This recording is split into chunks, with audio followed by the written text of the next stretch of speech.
The first day at a new school always feels like stepping onto a stage where everyone's already memorized the script, and you're the awkward new actor trying to figure out your lines. Alina stepped off the school bus that morning gripping the straps of her worn-out backpack, her heart pounding in a steady rhythm against her ribs. The school building loomed ahead, all concrete and glass, polished floors, and students with bright shoes and expensive phones. She didn't belong here, and she knew it. Her uniform was clean, but faded. Her shoes had been polished until the scuffs almost disappeared. And her lunchbox was wrapped in an old cloth because she didn't own a fancy lunch bag like the others. She walked with her head slightly bowed, not out of shame, but caution, like someone who had spent her life learning to avoid attention. Not because she was weak, but because she understood the cost of visibility. Ridgewood High wasn't the kind of place where kids got second chances. If you messed up once, if you wore the wrong shoes, said the wrong thing, or sat at the wrong table, you were marked. You were done. Alina was used to starting over. After her mother passed away, she'd moved in with her uncle's family in a different town. Her uncle tried, but he was busy. Her aunt, not so much. They gave her a roof and meals, and that was it. The rest, she handled on her own. That morning, as she navigated the school hallways, she kept her eyes on her schedule and ignored the stares. Ridgewood High had a reputation for discipline and academic excellence, but everyone knew what it really meant. It was a playground for the rich kids. And rich kids always found someone to target. They found her before lunch. It started small. A shove in the hallway that knocked her books to the floor. Laughter. No apology. A boy with a varsity jacket and perfect teeth walked away like he hadn't done anything. She picked up her books and kept walking. Then in the cafeteria, she found the last empty seat and set her tray down. A second later, someone dumped ketchup all over her food. More laughter. She stood in silence while they mocked her sandwich. Her eyes flicked up, and she memorized their faces. Noah, the leader. Blonde hair, confident smirk, son of a local councilman. Everyone followed his lead. Tyler, loud, always making dirty jokes and slapping people on the back like he owned the place. Josh, tall, smug, liked recording things on his phone. And Liam, the quiet one, but the most dangerous. He didn't say much, but when he did, it always hurt the most. They were used to getting away with it. And they did. Alina didn't flinch. She didn't respond. She picked up her tray and walked away. That's when she became the new target. Over the next week, they escalated. They tripped her in the hallway. Drew, free lunch, on her locker. Stuffed gum into her notebook. Spread a rumor that she lived in a shelter. And when she didn't react, not even once, they got meaner. Because nothing makes a bully angrier than someone who refuses to break. Then came the bathroom incident. It was after school on a Friday. The hallways were nearly empty, and Alina was walking to the library when she was cornered near the stairwell. Noah leaned against the railing like he was bored. "Hey, you like cleaning, right?" he said with a grin. "You look like the cleaning type." She said nothing. "Come on, it's just a little favor," Tyler added. "We're helping the janitor out." Josh laughed and opened the door to the old boys' bathroom next to the gym. Everyone knew that restroom was out of order. It smelled like mold and something worse. Tiles were broken. A toilet had been clogged for months. Even the janitor avoided it. Before she could turn away, they pushed her inside and shut the door. "Have fun, Cinderella," Noah called. A mop was thrown in. A half-broken bucket. A sponge that looked like it had survived a war. She stood still. No panic. No screams. Just silence. She heard the lock click. Then footsteps walking away. And the faint sound of laughter fading down the hallway.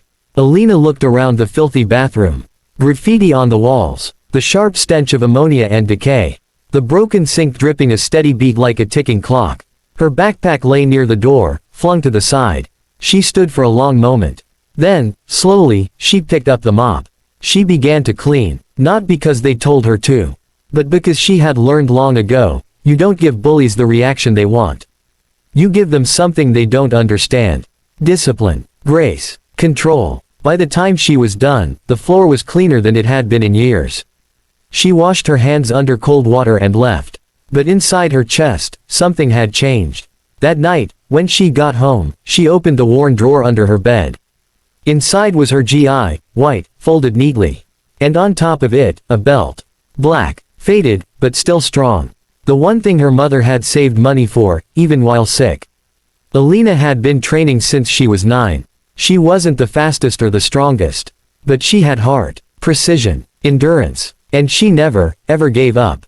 Her mother's voice echoed in her mind, control is power. Use your strength wisely. And never let them turn you into them. Alina took a deep breath and began her kata in the small living room. Every motion, every strike, every block, she wasn't preparing for a fight. She was preparing to take back her dignity. Without throwing the first punch. The next week, the bullying continued. They knocked her books out of her hand. Made noises when she walked by. Josh filmed her again and edited the bathroom video with music, trying to humiliate her online. It worked, for a moment. But then something unexpected happened. A girl in the back of the class whispered, "You didn't cry." "I saw the video. You didn't even flinch." Another student said, "You're kind of a badass." The tide began to shift. Not fast, not all at once, but cracks appeared in the image the bullies had built. Still, Noah didn't like cracks. So he planned one final act. The school had a talent assembly. Clubs and students could showcase anything, dance, song, art. Noah and his friends planned a comedy sketch making fun of Bathroom Girl. They even made a giant fake mop as a prop. But when the day came, something changed. Just before the sketch was announced, the principal stepped onto the stage and said, "We have a last-minute addition to the talent list. A martial arts demonstration, performed by sophomore Alina Azim." The crowd murmured. A few laughed. Then Alina stepped onto the stage in her GI. The lights dimmed. The music cut. And she bowed. What followed was 5 minutes of absolute silence. She moved like water, calm, sharp, precise. Front kicks, palm strikes, defensive blocks, a perfect kata, and then she broke a board in midair with a flying kick. The crowd erupted. Students stood. Even teachers applauded. Noah didn't. He was red-faced, jaw clenched. After the assembly, Alina walked to her locker. They were waiting. 4 of them. No one else around. Noah stepped forward. "So you think you're better than us now?" "No," she said quietly. "I've always been better. You just noticed today." He shoved her. That was his mistake. Alina didn't strike first. But when Tyler tried to grab her, she moved. One twist. One throw. He hit the ground hard. Josh lunged. She sidestepped, swept his legs. He dropped. Liam tried to punch. She ducked, elbowed his ribs. He groaned. Noah was last. He ran at her. She blocked, redirected, pinned him to the ground in 3 seconds flat.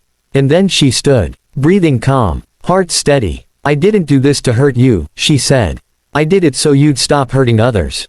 And she walked away. The next day, the video went viral. Not the one they made. The one a student had secretly filmed of her defending herself. It spread across the school. Then the town. Then online. She became a symbol, not of violence, but of quiet strength. Noah and his crew were suspended.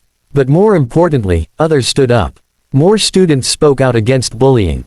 A new club was formed. Self-defense. Led by Alina. In the bathroom, the school finally fixed it. But they left one thing on the door, a plaque. Strength is silent, but it stands. Alina walked those halls with her head held high. Not because people feared her. But because they respected her. And she never needed to throw the first punch to earn that.